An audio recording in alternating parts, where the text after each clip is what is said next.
मताने काहीतरी गोंधळ केला. काय व? अहो, रोजच्या औषधात चुकून दुसरं औषध मिसळलं, ते होतं विषारी. अरे आत्ता रे देवा. अन मग काय, त्या बोलायला लागल्या एकदम. बरं केला इकच औषध ठरलं म्हणा की. हो, कसलं ठरतं, ते विषच ठरलंय. हो, तो वाताचा झडका निघालाय. अरे मग म्या जाऊन भेटून येतो या. या जाय हवं. समध्या देवस्थानच्या वारसाची आई ती आमची आई. उभे का, बसा ना खाली. कावर बसता?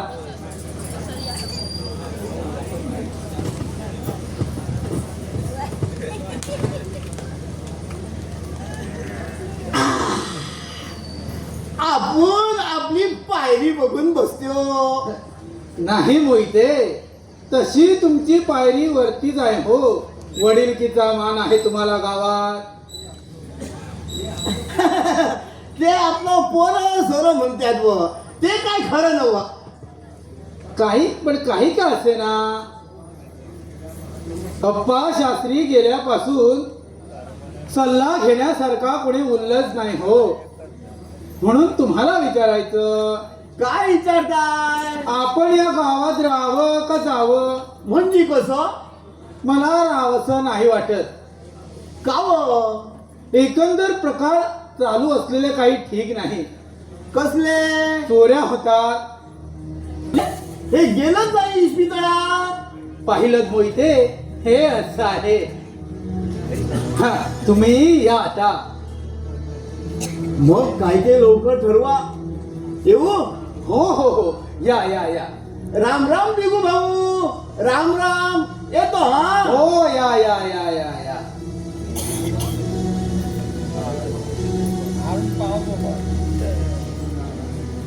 खालास, काडी घातली नाही तिथं चुकलं माझं. जा. काय झालं? काय झालं? ती म्हातारी हॉस्पिटल मध्ये संपली असेल तर हसत हसत सांगा. का त्या म्हाताऱ्याचा चष्मा सापडला? का ओळख पटली त्या बापूला?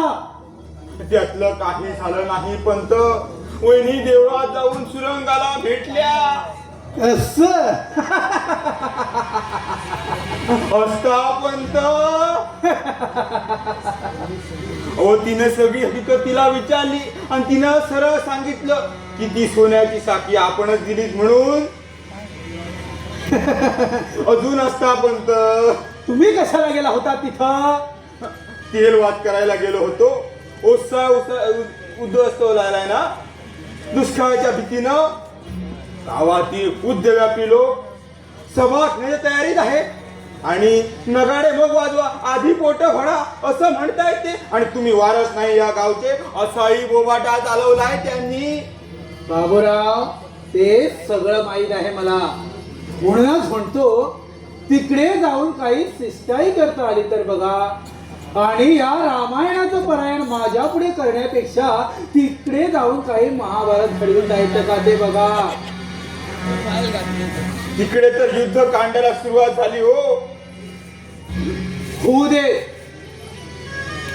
बरोबर ठेवतात. दागिन्यांची चोरी ही मुत्सद्देगिरी आहे. राजकारणात मुत्सद्देगिरीची फार आवश्यकता असते.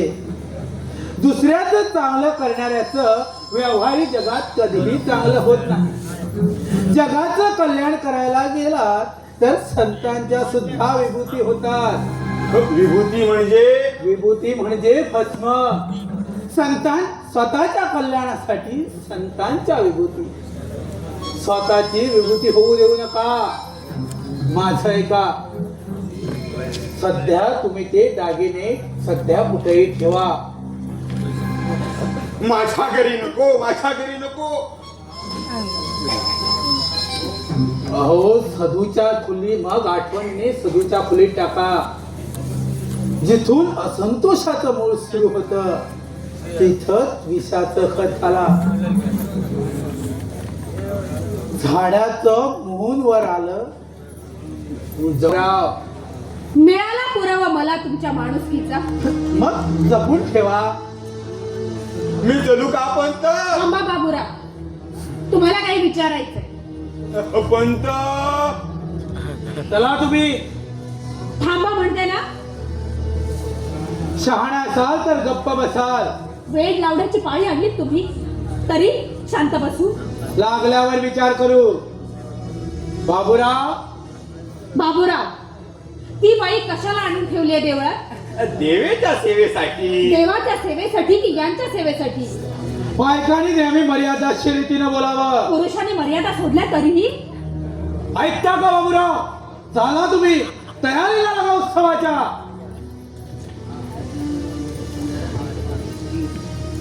आता शांतपणाने विचारा, तुम्हाला काय विचारायचं आहे ते. शांतपणानं. माझ्या लग्नाच्या वाढदिवसासाठी आणलेली सोन्याची साखळी तुम्ही ते तिच्या गळ्यात नेऊन घातली तुम्ही, आणि आरोप आणला दिगूवर.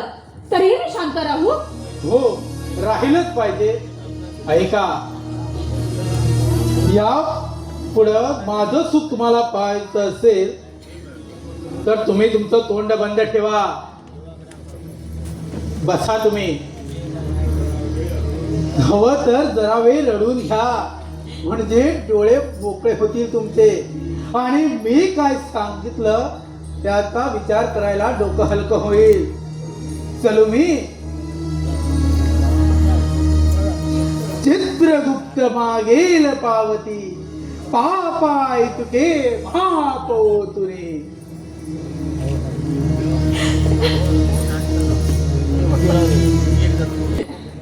कुठे काय? काही नाही. कोणी सांगितलं तुम्हाला? नाही, मॅच म्हटलं. डोळे भरून आल्या वाटणी दिसत आहेत तुमचे. तरी म्हटलं पंत कसं बोललं तुम्हासने. तुमच्यावर लई जीव आहे नो पंतांचा. आईसनी बरं नाही म्हणून डोळे भरून आलेत ना. नाही नाही. आणि दिगू कुठं आहे? दिगू? हा, दिगूला बंद करून ठेवलाय वरती. बंद करून ठेवलाय? हो. दिगूला मी बघतो. दिगू,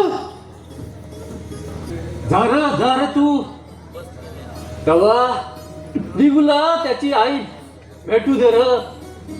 बोलल्या 7 जन्मात माझी आई मला नाही भेटली तरी चालत, पण दिगूला त्याची आई भेटू दे र. भेटू. अक्का, मी बसतो त्याच्या खोलीत. हो. कोणी विचारलं दिगू कुठं गेलाय तर खोलीत आहे म्हणून सांगा. सांगे. दिगू आईला भेटायला. पण कशी भेटणार ती त्याला? म्हणजे काय झालं ग? अगं, त्यांच्या हॉस्पिटलमध्ये भेटण्याच्या वेळा ठरलेल्या असतात. वाटेल तेव्हा नाही भेटता येत कोणाला जाऊन. मग मगाशी का नाही पाठवल्या त्याला? मी होते तोपर्यंत भेट झाली नसती. मगाशी काय सांगू ललिता तुला? का ग? आणि तूही लवकरच परत आलीस. मला वाटलं होतं जरा थांबशील. कशी थांबू? माझं दुर्दैव देवळात माझी वाट पाहत होतं. देवळात दुर्दैव? तिथं कसं थारा मिळाला त्याला? बायकांच्या गळ्यात मंगळसूत्राला मिळतं ना, तसा. म्हणजे काहीतरी खटका उडाली दिसते तुझ्या पतिराजा बरोबर. इंदू, या भांडणात सुद्धा रोमॅन्स असेल नाही? या अनुभवासाठी का होईना, पण मला आता लग्न करावं असं वाटायला लागलं. या अनुभवासाठी नको ललिता. शहाणी असशील तर लग्न करण्याचा मूर्खपणा करू नकोस. लग्न झालेली प्रत्येक बाई लग्नानंतर असंच बडबडते. मी फार शिकले म्हणून